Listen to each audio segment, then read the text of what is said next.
ఇక్కడ ఉన్న కెనడియన్స్ కి మాత్రమే జాబ్స్ రావాలా, దాని తర్వాతనే సెకండరీ ఇమిగ్రెంట్స్ ఎవరైనా సరే బయట నుంచి వచ్చే వాళ్ళకి మాత్రమే ఛాన్స్ ఇస్తా అని చెప్పేసి అతను అంటున్నాడు.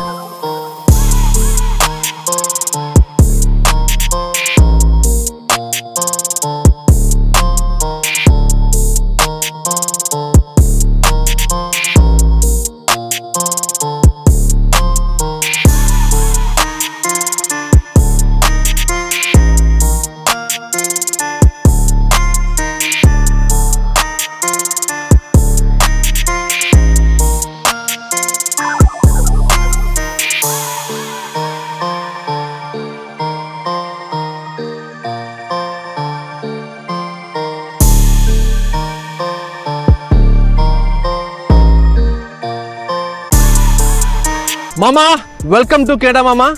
ఈరోజు వచ్చేసి మనము నయాగరా ఫాల్స్ దగ్గర ఉన్నాము. కెనడా బార్డర్ దాటి యూఎస్కి వచ్చాము. ఇక్కడ వచ్చేసి నయాగరా ఫాల్స్ చూద్దామని చెప్పేసి వచ్చాను. సో ఈరోజు మెయిన్ వచ్చేసి నేను ఒక షార్ట్ పెట్టాను ఆల్రెడీ.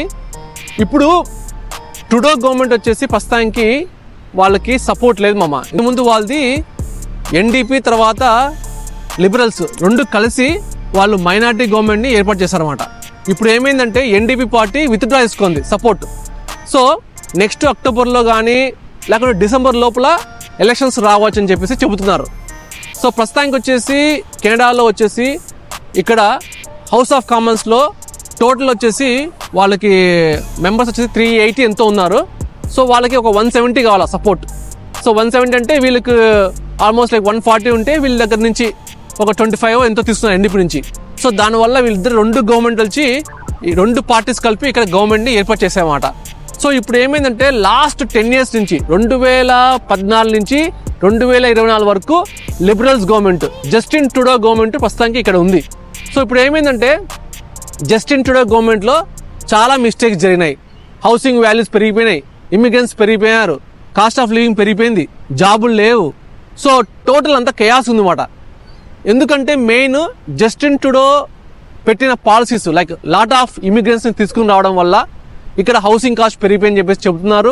తర్వాత ఇక్కడ చాలా మంది ఇంటర్నేషనల్ స్టూడెంట్స్ రావడం వల్ల ఇక్కడ లోకల్గా ఉన్న వాళ్ళకి జాబులు లేవు, మొత్తం ఇంటర్నేషనల్ స్టూడెంట్సే మొత్తం అంతా అన్ని జాబుల్లో పార్ట్ టైం జాబ్స్లో ఉన్నారని చెప్పేసి దీనివల్ల చాలా వ్యతిరేకత అనేది జస్టిన్ ట్రూడో పైన ఏర్పడింది అన్నమాట. సో దానికోసమని ఇన్ని రోజుల నుంచి ఎన్డీపీ పార్టీ సపోర్ట్ చేస్తాం కదా, మీరు ఎన్డీపీ పార్టీ విత్డ్రా చేసుకోండి అని చెప్పేసి అవతల పార్టీ ఆపోజిట్ పార్టీ ఏంటంటే కన్జర్వేటివ్కి ఒకవేళ పార్టీ కన్నా గెలిస్తే ఫ్యూచర్లో దానికి ప్రైమ్ మినిస్టర్ వచ్చేసి పియర్ పొలివెరే అని చెప్పేసి ఆయన మాట. సో ఆయన రీసెంట్గా చెప్పాడన్నమాట, ఎన్డీపీ పార్టీని మీరు విత్డ్రా చేసుకోండి సో దట్ ఎలక్షన్స్ వస్తాయి, సో దట్ కన్జర్వేటివ్ పార్టీ గెలుస్తుంది, దానివల్ల ప్రజలకు అన్ని ప్రాబ్లమ్స్ తీరిపోతాయి, జస్టిన్ ట్రూడో గవర్నమెంట్ని తోసేయచ్చు అని చెప్పేసి. సో సేమ్ అలాగే ఏం జరిగిందో తెలియదు కానీ ఎన్డీపీ వాళ్ళు వాళ్ళ పార్టీ లిబరల్స్తో విత్డ్రా చేసుకుంది, గవర్నమెంట్ సపోర్ట్ వాళ్ళు విత్డ్రా చేస్తారన్నమాట. సో దానివల్ల ఏమైపోయిందంటే ఇప్పుడు ట్రూడో గవర్నమెంట్కి సపోర్ట్ లేదు. నెక్స్ట్ రాబోయే పార్లమెంట్ సెషన్స్లో వాళ్ళు హౌస్ ఆఫ్ కామన్స్ జరిగేటప్పుడు వాళ్ళు ఒకవేళ ఏదన్నా బిల్లు కానీ లేకుంటే మోషన్ అనేది పాస్ చేయొచ్చు, గవర్నమెంట్ పైన కాన్ఫిడెన్స్ లేదని చెప్పేసి. అప్పుడు ఓటింగ్లో ఒకవేళ వీళ్ళకి గవర్నమెంట్కి సపోర్ట్ లేకపోతే ఖచ్చితంగా ఎలక్షన్స్ రావడానికి పుష్కలంగా ఛాన్స్ ఉన్నాయి. సో ఇప్పుడు టాపిక్ ఏంటంటే మెయిన్గా ఎలక్షన్స్ వచ్చి చాలామంది ప్రస్తుతానికి లేటెస్ట్ పోల్స్ ప్రకారం పియర్ పొలివెరే ఖచ్చితంగా క్లియర్ మెజారిటీతో అతను గెలవబోతుందని చెప్పేసి చెబుతున్నారు అనమాట. సో దానివల్ల పియర్ పొలివెరేని చాలామంది ఇక్కడ అడిగారన్నమాట, ఒకవేళ మీ గవర్నమెంట్ గెలిచి మీరు పవర్లోకి వస్తే ఇమిగ్రేషన్ పైన మీరు ఏం చేస్తారని చెప్పేసి. అప్పుడు ఏం చెప్పాడంటే అతను, ఇంతకుముందు కన్జర్వేటివ్ గవర్నమెంట్ ఎలా అయితే ఉండేదో అలానే చేస్తాము, ఇమిగ్రెంట్స్ని బాగా తగ్గిస్తాము, మెయిన్గా ఏ సెక్టార్లో అయితే గ్యాప్స్ ఉన్నాయో ఆ సెక్టార్లో మాత్రమే ఇమిగ్రేషన్ అనేది ఓపెన్ చేస్తాము, ఫస్ట్ ఫార్మోస్ట్ ఇంపార్టెన్స్ వచ్చేసి ఇక్కడ ఉన్న కెనడియన్స్కి మాత్రమే జాబ్స్ రావాలా, దాని తర్వాతనే సెకండరీ ఇమిగ్రెంట్స్ ఎవరైనా సరే బయట నుంచి వచ్చే వాళ్ళకి మాత్రమే ఛాన్స్ ఇస్తా అని చెప్పేసి అతను అంటున్నాడు. అంటే రాబోయే కాలంలో ఇప్పుడు ఒకప్పుడు వచ్చేసి సంవత్సరానికి 3 లక్షల మందో 5 లక్షల మందో వాళ్ళు ఇమిగ్రెంట్స్ తీసుకొచ్చారు కదా, అవన్నీ క్లోజ్ చేస్తారన్నమాట.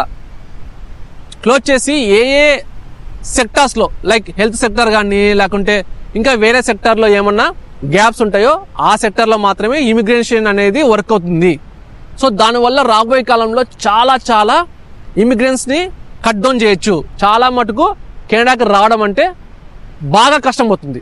స్టూడెంట్స్ కానీ, వర్క్ పర్మిట్ హోల్డర్స్ కానీ, ఎవరైనా సరే బయట నుంచి ఇండియా నుంచి పిఆర్ కొట్టాలన్నా సరే చాలా మందికి కష్టం అవుతుంది. ఓన్లీ కొన్ని స్పెసిఫిక్ సెక్టర్స్ మాత్రమే బాగుంటుందని అంటారు అనమాట. Like agriculture, like health sector, ఇంకా కొన్ని ఇంకా అది బయటికి రాలేదు. వాళ్ళు రాబోయే కాలంలో పార్టీ గెలిచి వాళ్ళు ఖచ్చితంగా పాలసీస్ చెప్తారన్నమాట. వాళ్ళ పాలసీస్ ఎలా ఉంటాయో చూసి దాన్ని బట్టి మనం తెలుసుకోవచ్చు.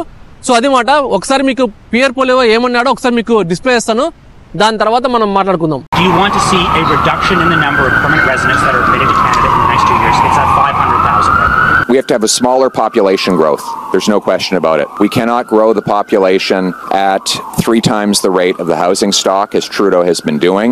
We need to have a growth rate that is below the growth in housing, healthcare, and employment. If you want if you want an idea of how I would run the immigration system overall, it's the way it was run for the 30 years prior to Trudeau being Prime Minister. We had a common sense consensus between Liberals and Conservatives for 3 decades that screened people to make sure they were safe, only brought in the numbers that we could absorb into our housing, healthcare, and job market, and blocked temporary foreign workers where they were taking jobs from Canadians. That was a common sense consensus that existed before. మామ చూసారు కదా, reporter చెప్పినట్టు పొలివరి అంటున్నాడు, ఇమిగ్రేషన్ని బాగా వాళ్ళు restrict చేస్తారు. ఏ సెక్టార్లో అయితే అవసరం ఉందో అవి మాత్రమే వాళ్ళు ఇంప్లిమెంట్ చేయబోతున్నారు. సో అది మాట. ఈ న్యూస్ అనేది చాలా మటుకు అందరికీ ఇక్కడ తెలిసిపోయింది. సో ఖచ్చితంగా కన్జర్వేటివ్ పార్టీ గెలుస్తుందని చెప్పేసి చాలా మంది అంటున్నారు. సో ఒకవేళ వాళ్ళు గెలిస్తే కనుక మనము ఇమిగ్రేషన్ కొంచెం హోప్స్ తగ్గించుకోవాలి కెనడా పైన. ఎందుకంటే ఖచ్చితంగా వాళ్ళు బ్యాక్ అంటే ఒకప్పుడు యుఎస్లో ట్రంప్ మామ ఎలా చేశాడో ఇప్పుడు పొలివరి మామ కూడా సేమ్ అలాగే చేస్తా అని చెప్పేసి అందరూ అనుకుంటున్నారు. సో కన్జర్వేటివ్ గవర్నమెంట్ వచ్చేసి ఆల్వేస్ లోకల్స్ కి బాగా సపోర్ట్ చేస్తుంది. ఇక్కడ ప్రజలు ఏమైతే కోరుకుంటారో చాలా మటుకు అవి చేయొచ్చు. అతను వస్తే కార్బన్ ట్యాక్స్, తర్వాత చాలా ట్యాక్స్ కట్ చేస్తా అంటున్నాడు. సో పిఆర్ పొలివరి వస్తే ఖచ్చితంగా చాలా మటుకు ట్యాక్స్ ని కట్ చేయడము, యాక్స్ ది ట్యాక్స్ అని చెప్పేసి వాళ్ళ నినాదం అన్నమాట. సో ట్యాక్స్ ని కట్ చేస్తారంట, కార్బన్ ట్యాక్స్ కట్ చేస్తారంట, ఇమిగ్రేషన్ ని కట్ చేస్తారంట, చాలా మటుకు హౌసింగ్ ని పెంచుతారంట, ఇలా చాలా ఉన్నాయి. సో అది సంగతి. ఈ విషయాన్ని మీ ముందు చెప్పడానికి వచ్చాను. మీకు ఇంకా ఏమైనా డౌట్స్ ఉంటే నాకు కింద కామెంట్స్ రూపంలో చెప్పండి. మీకు ఏమైనా డౌట్స్ ఉంటే ఆ డౌట్స్ అన్ని క్లియర్ చేస్తాను. సబ్స్క్రైబ్ టు మీ కేడా మామ ఫర్ మోర్ ఇంట్రెస్టింగ్ వీడియోస్.